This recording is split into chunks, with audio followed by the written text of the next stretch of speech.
ముఖ్య అతిథులకు, ప్రధాన ఉపాధ్యాయుల గారికి మరియు ఉపాధ్యాయులకు, నాతోటి విద్యార్థులకు ముందుగా 80వ స్వాతంత్ర దినోత్సవ శుభాకాంక్షలు.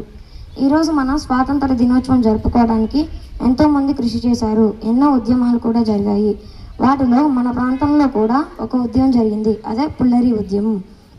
పుల్లరి సత్యాగ్రహ 1921 నుండి 22 కాలంలో ఆంధ్రప్రదేశ్లోని పల్నాడు ప్రాంతంలో జరిగింది. పుల్లరి ఉద్యమం అంటే మన అడవుల్లో మన పశువులను కూడా మేపడానికి బ్రిటిష్ ప్రభుత్వం విధించిన పుల్లరి అనే అన్యాయమైన పన్నుకు వ్యతిరేకంగా ఈ ఉద్యమానికి నాయకత్వం వహించి ప్రజలను చైతన్యపరిచిన వారు కన్నెగంటి హనుమంతు గారు. తెల్లదొరలకు పన్ను కట్టేది లేదని కన్నెగంటి హనుమంతు గారు ధైర్యంగా పోరాడుతూ బ్రిటిష్ అధికారుల కాల్పుల్లో కన్నెగంటి హనుమంతు గారు అమరులయ్యారు. ఆంగ్లేయుల కాల్పుల్లో కన్నెగంటి హనుమంతు గారు అమరులై మన పల్నాటి పోరాట చరిత్రలో నిలిచిపోయారు.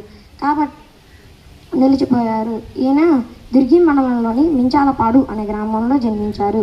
శ్రీ కన్నెగంటి హనుమంతు గారు ఈ ఉద్యమంలో వీరమరణం పొందిన తర్వాత మనం ఇతని సమాధిని దుర్గి మండలంలోని కొలగొట్ల అనే గ్రామంలో చూడవచ్చు. కాబట్టి మనం అందరం కూడా ఎలాంటి సమస్యలైనా ఇలాగే ధైర్యంగా పోరాడదాం మరియు మన దేశ అభివృద్ధి కోసం పాటుపడదాం. మన దేశాన్ని ముందుకు తీసుకెళ్దాం. ఇంత మంచి అవకాశాన్ని ఇచ్చినందుకు మీ అందరికీ ధన్యవాదాలు. జై హింద్.